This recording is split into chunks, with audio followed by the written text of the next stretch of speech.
Innal hamdalillah nahmaduhu wa nasta'inu wa nastaghfiruh wa na'udzu billahi minasyururi anfusina min sayyiati a'malina may yahdihillahu fala mudhillalah wa may yudlil fala hadiyalah. Asyhadu an la ilaha illallah wahdahu la syarikalah wa asyhadu anna Muhammadan abduhu wa rasuluh. Allahumma shalli wa sallim wa barik ala sayyidina wa habibina wa syafi'ina maulana Muhammadin wa ala alihi wa ashabi ajma'in, amma ba'd. Yang saya hormati seluruh pengurus DKM Masjid Al-Badar, para asatidz dan seluruh jamaah sholat duhur, bapak ibu-ibu yang dirahmati Allah Ta'ala, syukurillah kita panjatkan hanya kepada Allah atas segala nikmat dan karunia. Ya Allah, limpah curahkan kepada kita semuanya yang tidak dapat kita hitung jumlahnya. Salam dan salam semoga tambahkan kepada Nabi kita, Nabi Muhammad SAW. Salam dan salam juga semoga tambahkan kepada keluarga beliau, para umatul mukminin, seluruh sahabat, seluruh tabi'in, dan semuanya termasuk kita di antaranya. Jamaah sekalian, pada kesempatan siang hari ini, tema yang akan kita bahas adalah makna-makna di balik tradisi seputar Idul Fitri. Mumpung kita masih berada di bulan Syawal, tema ini saya rasa perlu untuk sama-sama kita ketahui, supaya apa yang kita lakukan berkaitan dengan penyambutan Idul Fitri atau Lebaran ini, kita paham apa makna dan tujuannya, lalu apa ada dasarnya atau tidak. Baik, itu kira-kira gambaran umum tentang apa yang akan kita bahas pada kesempatan siang hari ini. Baik, jamaah sekalian, Bapak Ibu yang dimuliakan Allah Ta'ala, di antara tradisi, adat, dan kebiasaan yang ada di masyarakat kita ketika Lebaran atau Idul Fitri khususnya adalah mengucapkan tahniah atau ucapan selamat. Apa yang kita biasa ucapkan? Mungkin di antara kita ada yang biasa mengucapkan kalimat taqabbalallahu minna wa minkum. Sebagian lagi ada yang lebih sering menggunakan kalimat minal aidin wal faizin. Mungkin ada juga yang menggunakan kalimat kullu amin wa antum bi khair atau iduka mubarak. Nah, ini beberapa redaksi ucapan selamat Lebaran yang sering kita dengar atau mungkin kita ucapkan satu sama lain. Yang paling populer tentu dua ini, yaitu taqabbalallahu minna wa minkum dan minal aidin wal faizin. Nah, yang pertama jamaah sekalian, sebenarnya ada atau tidak perintah Nabi ketika Lebaran khususnya Idul Fitri ini kita dianjurkan untuk saling mengucapkan selamat? Ternyata kalau dari hadis Nabi SAW, sejauh yang saya tahu itu tidak ada. Tidak ada hadis Nabi yang menganjurkan untuk mengucapkan itu dan juga tidak mencontohkan. Tetapi tradisi atau adat ini itu sudah ada sejak era sahabat. Jadi Nabi sendiri tidak melakukan, tidak menganjurkan, tidak mencontohkan, tapi banyak para sahabat yang melakukan. Hal ini dapat kita ketahui dari keterangan yang disampaikan oleh Al-Imam Al-Hafidz Ibnu Hajar Asqalani dalam kitab beliau Fathul Bari Syarah Sahih Bukhari. Beliau menyampaikan bahwa telah sampai kepada kami riwayat dengan sanad yang hasan dari Jubair bin Nufair. Jadi kata Imam Ibnu Hajar Asqalani yang mensyarah kitab Sahih Bukhari, beliau mengatakan telah sampai kepada kami sebuah riwayat dengan sanad hasan atau baik dari Jubair bin Nufair. Jubair bin Nufair ini seorang tabi'in. Beliau mengatakan, "Kana ashabu Rasulullah sallallahu alaihi wasallam idza lataqau yaumal 'idi yaqulu ba'duhum li ba'din taqabbalallahu minna wa minka." Qala al-Hafidz isnaduhu hasan.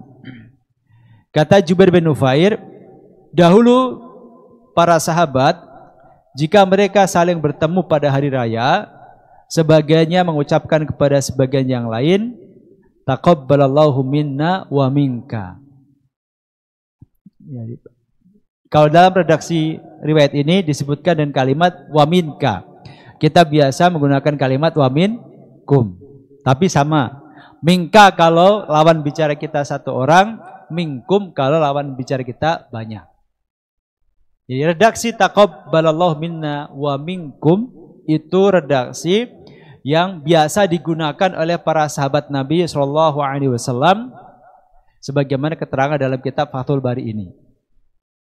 Maka dengan demikian jamaah sekalian, yang pertama, kebiasaan mengucapkan tahniah atau selamat Idul Fitri ini, meskipun Nabi secara khusus tidak menganjurkan, tidak mencontohkan, tetapi ini satu tradisi yang sudah dilakukan oleh para sahabat.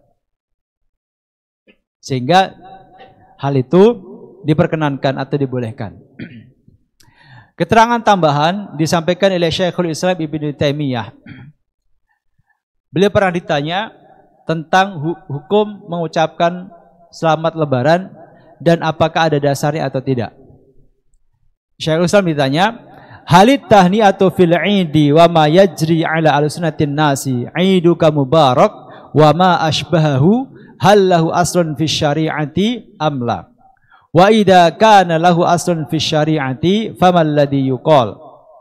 Jadi seorang penanya bertanya kepada Ibnu Taimiyah, apakah ucapan selamat lebaran dan kalimat yang biasa diucapkan oleh masyarakat Iduka Mubarak, jadi di zaman Syekhul Islam Taimiyah, di antara redaksi orang ketika mengucapkan selamat hari raya itu menggunakan redaksi Iduka Mubarak, artinya semoga hari rayamu diberkahi. Nah, penanya menanyakan apakah ungkapan Iduka Mubarak wa ma ashbahu dan ungkapan yang sejenis hallahu aslun fi syariah, apakah ungkapan seperti itu memiliki dasar dalam syariat kita amla ataukah tidak ada dasarnya.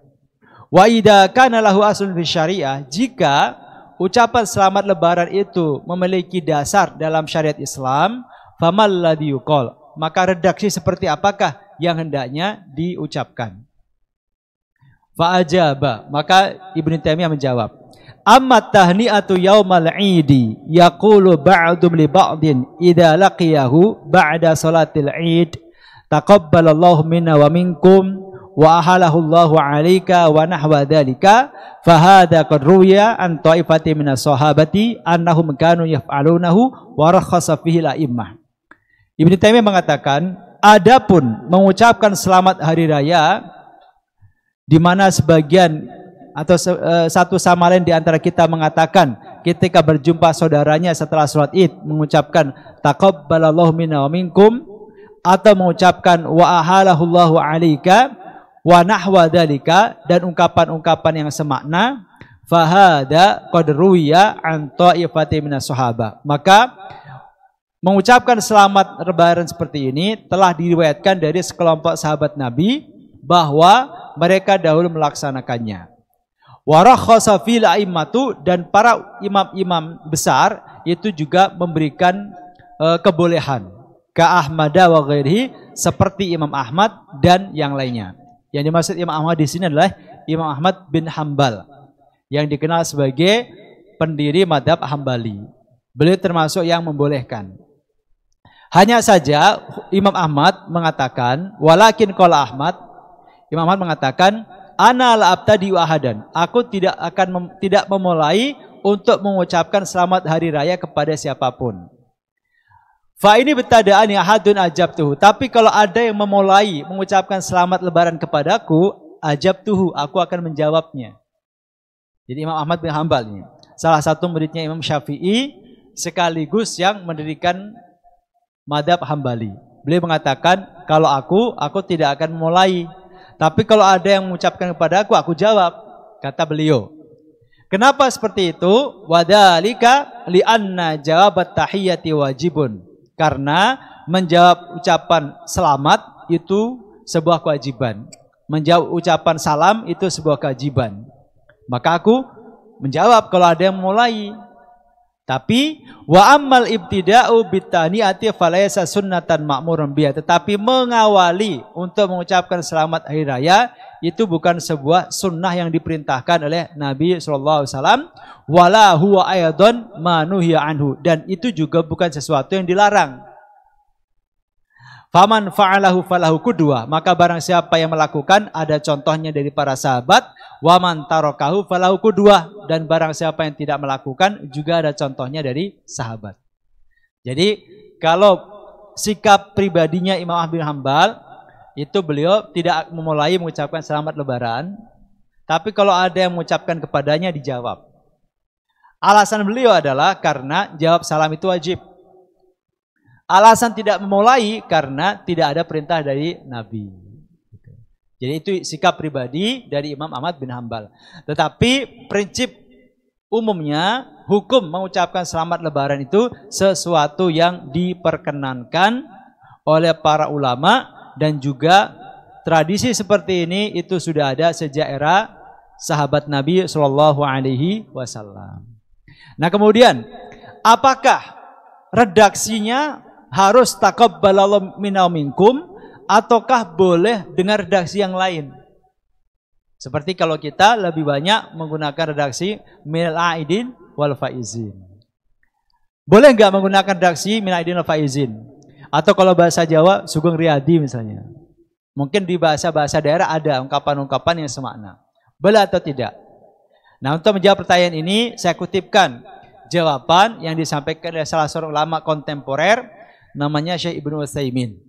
Wa su'ila Syekh Ibnu Utsaimin ma hukmut tahni'ati bil 'idi wa hal laha sighatun muayyanah? Syekh Utsaimin ditanya, apa hukum mengucapkan selamat hari raya? Dan apakah ada redaksi khusus? Fa'ajaba, maka beliau menjawab, at-tahni'atu bil 'idi jaizatun wa laysa laha tahni'atun makhsusatun bal ma'tadahun nasu fahuwa jaizun ma lam yakun isman. Kata beliau, mengucapkan selamat hari raya hukumnya boleh dan tidak ada redaksi khusus terkait hal itu. Apa yang telah menjadi tradisi di masyarakat, hal itu boleh dilakukan selama bukan perbuatan dosa. Jadi kesimpulannya, mengucapkan selamat hari raya itu hukumnya boleh. Redaksinya seperti apa? Bebas, yang penting baik. Boleh taqabbalallahu minna minkum, boleh minal aidin wal faizin, boleh iduka mubarak, boleh kullu amin wa antum bi khair, boleh Sugeng Riyadi dan lain sebagainya. Ini kesimpulannya. Nah, kemudian berikutnya jamaah sekalian, apa makna minal aidin wal faizin? Apa arti minal aidin wal faizin? Apa Pak, Bu? Biasanya kalau saya pernah beberapa kali nanya ke jamaah, apa arti minal aidin wal faizin? Artinya mohon maaf lahir dan batin. Ini tentu salah kaprah, salah kaprah. Jadi arti minal aidin wal faizin bukan mohon maaf lahir dan batin.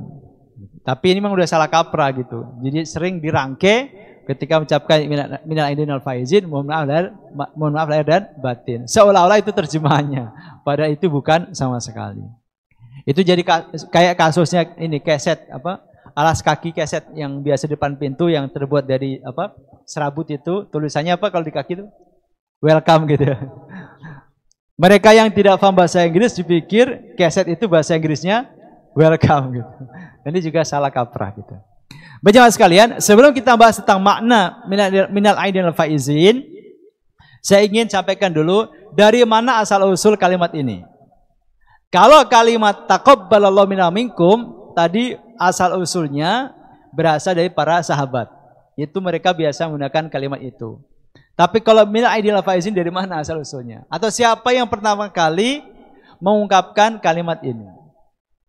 Nah, diduga kuat jemaah sekalian, ungkapan minal aidin wal faizin itu berasal dari syair yang ditulis oleh seorang penyair Andalusia yang bernama Sofiyuddin Al-Hulli, sebagaimana ditemukan dalam Dawawin Asy'ari Al-Arabi ala Marril Unsur. Jadi diduga kuat yang pertama kali gitu, menggunakan ungkapan minal aidin wal faizin itu adalah seorang penyair muslim dari Andalusia namanya Sofiyuddin Al-Hulli. Beliau membuat sebuah syair yang beliau senandungkan ketika hari raya, dan di antara bait syairnya ada kalimat ja'alana minal aidin wal faizin. Nah, ini artinya semoga kita termasuk orang yang kembali dan orang yang menang, orang yang beruntung. Ja'alana minal aidin wal faizin. Semoga kita termasuk orang-orang yang kembali dan orang-orang yang beruntung. Kalau mau dilengkapi lagi supaya ini menjadi sebuah doa, kalimatnya menjadi begini. Ja'alanallahu wa iyyakum minal aidina wal faizin. Artinya, semoga Allah menjadikan kami, ja'alanallahu, semoga Allah menjadikan kami, wa iyyakum, dan anda sekalian, minal aidina wal faizin, termasuk orang-orang yang kembali dan orang-orang yang beruntung. Tapi mungkin kepanjangan, jadi akhirnya disingkat minal aidin wal faizin. Nah, yang dimaksud kembali itu kembali ke apa? Nah, ini yang perlu kita fahami. Yang dimaksud kembali jemaah sekalian dalam ungkapan minal aidin wal faizin adalah kembali ke suci atau kembali bersih dari dosa dan kesalahan.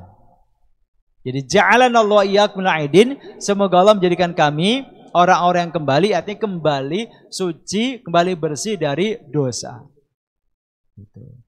Hal ini karena orang yang telah puasa Ramadan dan tarawih, dosa-dosanya diampuni oleh Allah Ta'ala sebagaimana sabda Nabi SAW. Jadi kenapa kok muncul ungkapan ketika Idul Fitri, ungkapan semoga Allah menjadikan kita termasuk orang-orang yang kembali suci? Karena ada hadis Nabi SAW yang memberikan jaminan bahwa orang yang selesai puasa Ramadan dan qiyam Ramadan itu dosa-dosanya diampuni Allah Ta'ala sebagaimana saat ia pertama kali lahir ke dunia. Disebutkan dalam hadis sahih riwayat Ibnu Majah bahwasanya Rasulullah SAW menjelaskan tentang bulan Ramadan, lalu beliau bersabda di dalamnya, man shamahu wa qamahu imanan wahtisaban kharaja min dunubihi kayaumin waladatu ummuhu. Artinya, barang siapa berpuasa Ramadan dan melaksanakan qiyam Ramadan atau tarawih dengan iman dan ikhlas, maka ia akan keluar dari bulan Ramadan sebagaimana saat ia dilahirkan oleh ibunya tanpa dosa.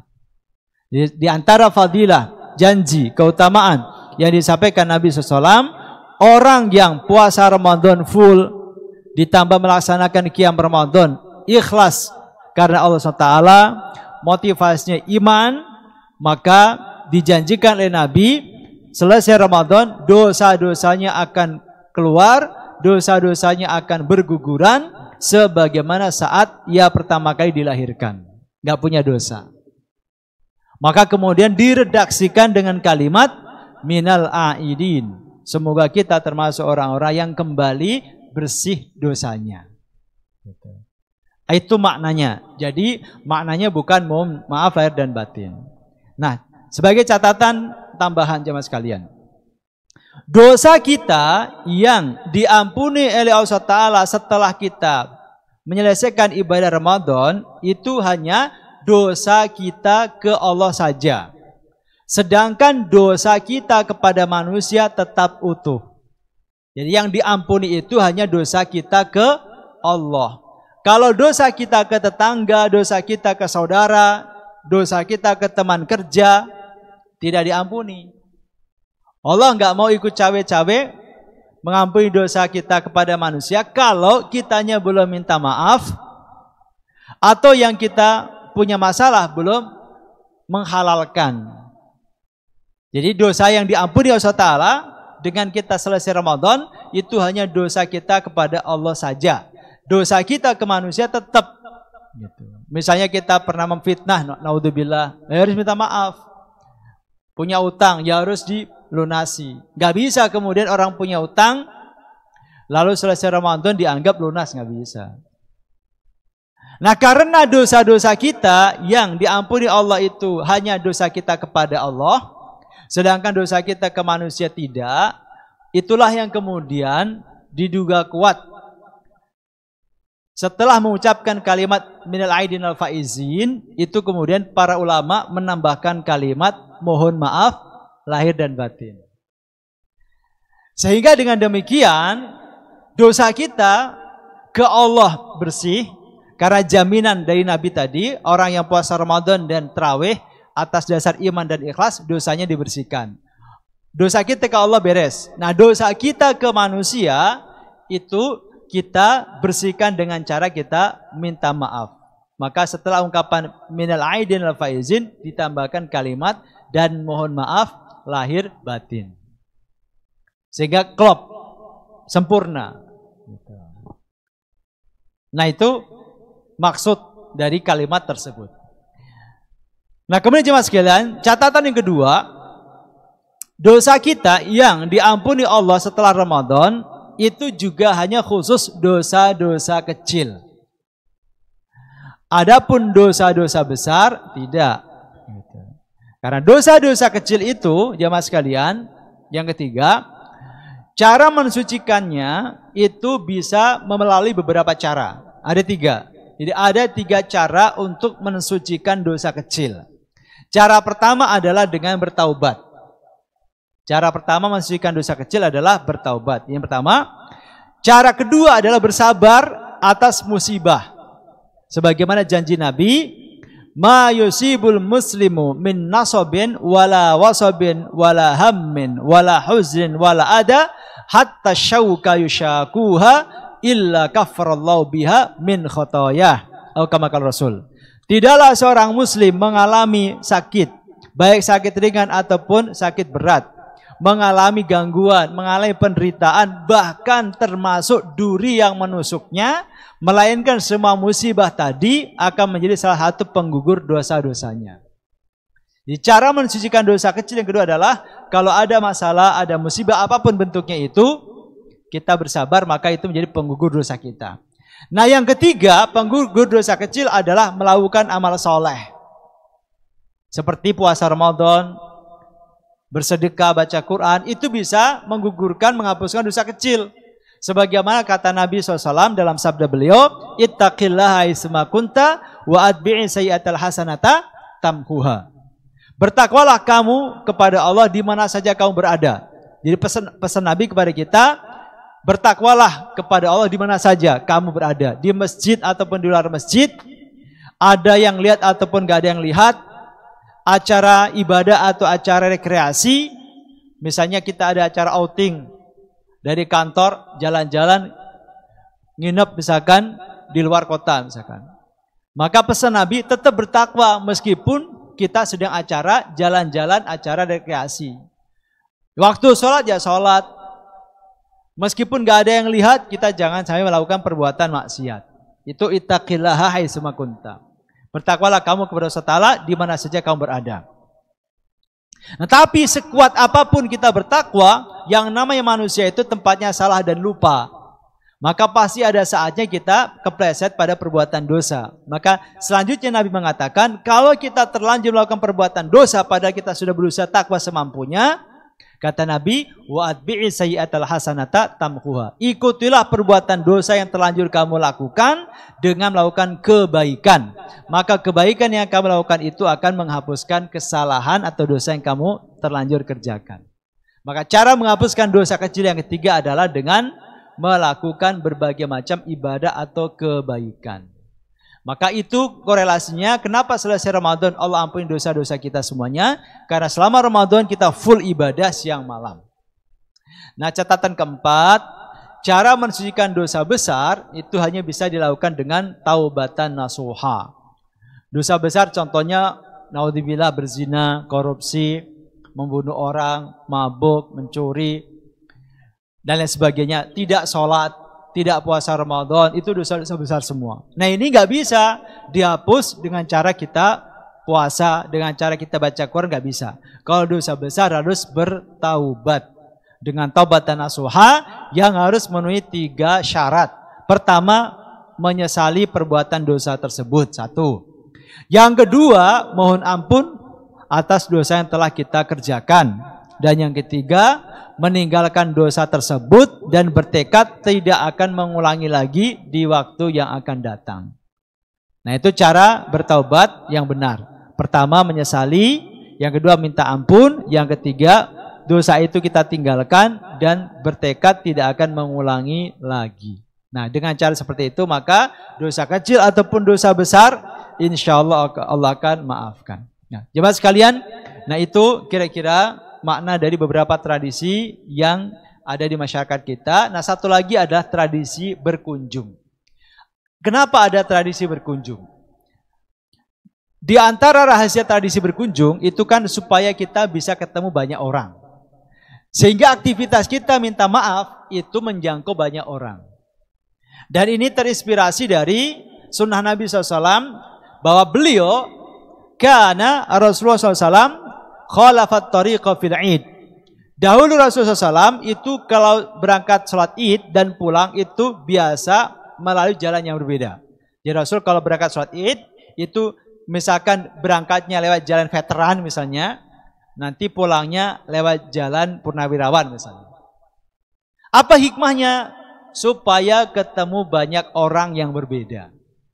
Nah itu yang kemudian saya menduga kuat menginspirasi para ulama zaman dulu untuk membuat tradisi berkunjung. Supaya aktivitas kita minta maaf itu menjangkau banyak orang. Jadi ini beberapa tradisi yang sudah mengakar di masyarakat kita yang insya Allah memiliki landasan syar'i yang cukup kuat dan baik untuk kita kerjakan. Jemaah sekalian, saya rasa itu yang bisa saya sampaikan pada kesempatan siang hari ini. Semoga manfaat untuk kita semuanya. Demikian, lebih kurang maaf. Dan pada kesempatan ini saya juga mengucapkan taqabbalallahu minna minkum wa ja'alanallahu wa iyyakum minal aidinal faizin. Semoga Allah Ta'ala menerima amal-amal soleh yang telah kita kerjakan dan semoga Allah Ta'ala menjadikan kita semuanya orang-orang yang kembali disucikan dari dosa dan orang-orang yang beruntung. Demikian jemaah sekalian, mari kita tutup dengan baca hamdalah dan penutup majlis. Alhamdulillahirrahmanirrahim. Subhanaka Allahumma bihamdika asyhadu an la ilaha illa anta astaghfiruka wa atubu ilaik. Assalamualaikum warahmatullahi wabarakatuh.